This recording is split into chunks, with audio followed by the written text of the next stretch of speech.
Now we are going to connect this 72 with the prana, prana hamsa.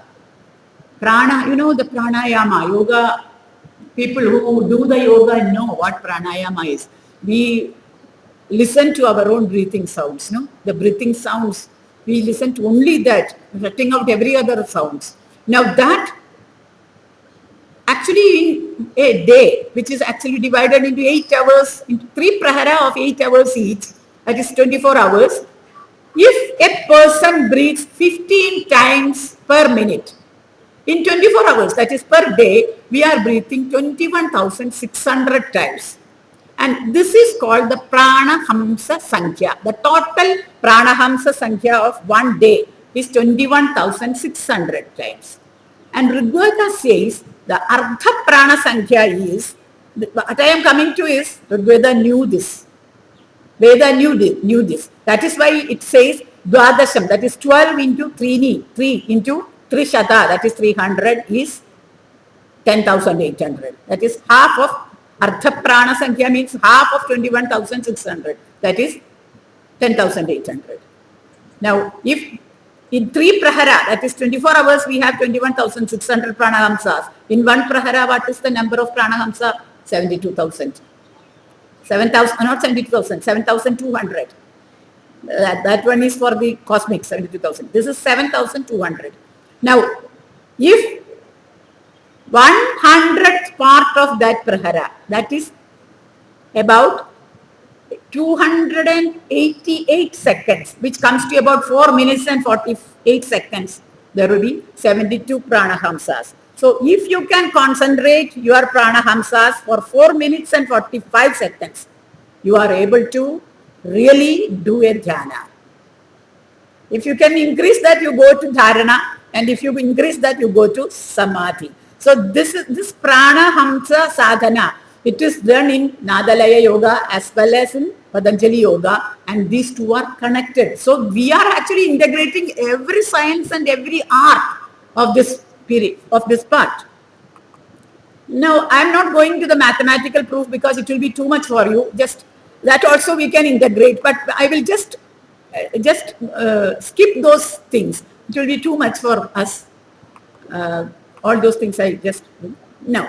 This is the music based on Chakravala method of Kala Chakra. We have discussed the Chakravala method of Kala Chakra, how the 24 hours, the Dinacharya is made, how the Rithucharya is made for all societies in 6 seasons. There are harvest songs, festival songs, community songs, every part of the world there are. Every part of the world. It will be different. And time also will be different. So that is Rithucharya, Dinacharya, Rithucharya. Then the third one is Yogacharya. A human being has got a Dinacharya, a Rithucharya and a Yogacharya. And this Yogacharya is followed only by a few people, not by everybody. And this Yogacharya, which is followed by exceptional great teachers of the Veda, of the Yoga, who wants Loka Kalyana, the peace of the entire world, the entire universe for global and national welfare. That is the 72,000 Madhu Nadis in the cosmic field and the 72 Nadis in our own field getting merged, integrated. So it is Yogacharya that we are doing with Melakarta Raga Padhati, which is the basis for all South Indian classical music. Now, for creating the music, actually why I said that I had to make it. In South India, even though it is the basis of our music, there are only very few kritis. There are Sanskrit kritis, there is a Marathi kriti, but we don't know where it exists, we haven't got it. There is a Sanskrit kriti, there is a Tamil kriti, there is a Telugu kriti. But for the Kerala public who needed Malayalam, there was nothing. So I had to. So at present there are 4 languages. All the 4 languages in the South India has got the Melakarta kritis for whichever patient they want. Every client in South India can have this. Now, something which you have to remember is the physics or the acoustics of Ragachikitsa. I don't want to go in here also. I don't want to go into the physics and these things of the music. But something you have to remember is that distance and origin of the sound. We have to remember. There are many sounds which we cannot hear. Something below 20 hertz we cannot hear.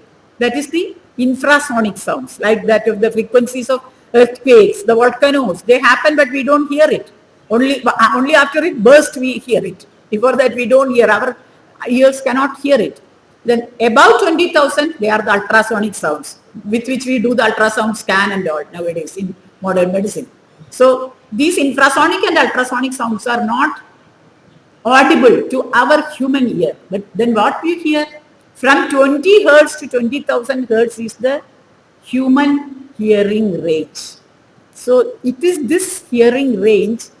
Some of them are injurious to health, some are good to health. Now that is something which you have to remember. All the other things, names and jargons, you can just forget. Now this is the international level of the decibel. Decibel is the measurement and the distance from where you hear the sound. And these are the examples which I have given above pollution level. So these are the things that you should avoid. So the air pollution, the sound pollution is avoided. One is 180 decibel of rocket engine at 30 meters produce 180 decibels. A jet engine at 30 meters produce 150 decibels. You know, at 130 decibels, it is painful to our ear and brain. So it is definitely injurious. Then what about 120? Inside a rock concert, also a jet at 100 meters. 110, an accelerating bike 5 meters away, producing a lot of noise. And 100, a pneumatic hammer. 90, a very loud factory inside a disco also, especially 2 meters away, very nearby. And a heavy truck, very nearby, 1 meter away. So all these are above 80 to 85 decibels, which is the pollution level. Now we come to the cause of impairment or developmental impairments that we see all around our cities. Lot of autism and other congenital anomalies, other developmental disorders of children, because we are exposed to this type of sounds in everyday life. So at least sometimes we should go to a place where there is a shanti, a peaceful atmosphere where the yogic environment prevails. So prevent this sort of sounds. That is the first principle any music therapist should know. Now we come to instrumental music, especially this is the international standards I am copying from their Western books only. This is not done by Indians. This is done by Westerners, Western scientists. They have given these figures. 80 decibel by a vacuum cleaner and also a heavy traffic 1 meter away from your home. 75 to 80 loud, harsh, angry noises very nearby. A household where parents quarrel, where there is a TV show going on which makes a lot of noise. All this creates 75 to 80 decibel, which is injurious to your health. 70 is the heavy traffic 5 meter away. 60, a busy restaurant, a busy office. It is at that level the usual instrumental music starts. So the level of instrumental music is almost, it is not injurious because it is well below the 80 mark. It is not injurious, but it is more nearer to the injurious rather than to the yogic sounds. That's all. It's in the medium. Now we come to the vocal music. Vocal music, 50 decibel is inside a quiet restaurant. 40 decibel a night, very quiet night in a quiet residential area. 30, a very silent home. The mother is just talking some sort of lullabies to the child. The child is singing some small voices. So beautiful, small, nice voices. That is 30, a silent house with mother's and child's voice. Then 20 decibel. I have shown a picture there, a very beautiful forest, only the rustle of leaves. The rustle of leaves, just the rustle of leaves, nothing. No human sound, nothing. Now from that 20 to 30, that is from the forest to the silent home with the mother's voice. That is 20 to 30 is the range of a normal human vocal music. I'm not talking about this music with loud mic. I'm not talking about that. Usually a human voice which sings in a book. It comes only to 20 to 30 rate. So it is more nearer to the next one. That is the yogic sound.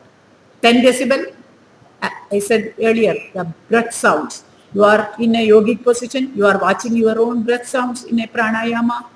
Just 10 decibels are there. So just above that is the vocal music. And 0, that is the maximum threshold, which is mauna, the yogic nada shravana. So both for personal and world shanti, peace, music is useful. It has no side effects. It is cost effective. It is family oriented. It is client oriented. It is research oriented. It is result oriented. It is self-healing. It is preventive. It costs very little to the national exchequer. It promotes peaceful coexistence of all, entire humanity and even entire nature. Integrates all the indigenous sciences with the Western sciences. It balances our own personality and our personal qualities are developed. It is at the same time scientific, simultaneously scientific and aesthetic. So this is neuropsychoimmunology. The brain and nerve cell functions by transmission of neurotransmitters, which are chemical things, which increase our immunity, which our physiology, everything is brought to normalcy, balanced. So that is what, now this is the structure of the brain. We don't have to go into the details, but I will tell you one thing only. That is the auditory cortex, primary auditory cortex is very near to language comprehension, word formation and visual processing. Visualization of music. Those who are some of the Westerners I can see here, the visualization of music is being done in both in UK, the Bonnie method and all. So that visualization of music happened because the language comprehension, the word formation, the auditory cortex and visual processing happen in this straight line, very nearby. Some of them are even superposed. So that is why the visualization is important. And that is why the language also is important. If your brain has not developed language, if you are a child without language development, it is okay, you can start using rhymes, rhythms with no language extra. But even then, the parent will not ask the doctor to keep the child forever in that stage. No? What the parent wants when the child is brought to you? They want the child to speak something. No? Even when they are dead and gone, the child should speak at least 1 or 2 words, communicate with the outside world. So the language is what they want. It is not just instrumental music. But if the child has severe speaking disability, of course, instrumental and rhythm music is important. So the type of music, usually classical music, whether Western classical or ours, then soft, slow, melodious ragas, depending upon the musical background, on the Anahata chakra.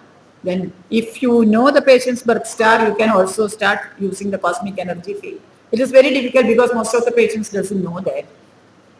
The important thing is that selection of the individual patient, individual client is important because every one of us is unique. You are a unique person, I am a unique person. Each one of these people are unique. We have our own temperaments, our own likes and dislikes. So each client is a unique person. You should not recommend that this can be used as a national program was done in Amrita Institute. Again, the brain structure, I am just showing that relationship of speech, language and auditory because it is time is a little bit late. I am just skipping many of the things. And here I have shown that thoracic nerves, the lumbar, sacral, coccygeal nerves, and then on the other side I have shown the spine. These are the 72 nadis which come out, the main nadis and the different muscles and organs. Then about that stress reaction. You know adrenaline and noradrenaline. Adrenaline produces stress, noradrenaline is an anti-stress hormone. Now serotonin also produces reaction similar to adrenaline. So noradrenaline and serotonin or adrenaline on either side. Then dopamine which increase the pleasure drive. Now, these three, this is called a Venn diagram. This in a balanced state keep us free from anxiety, irritability, our cognitive function is kept, everything. But if this doesn't happen, we shift to the other side, the schizophrenia, stressful condition, disease state. I will just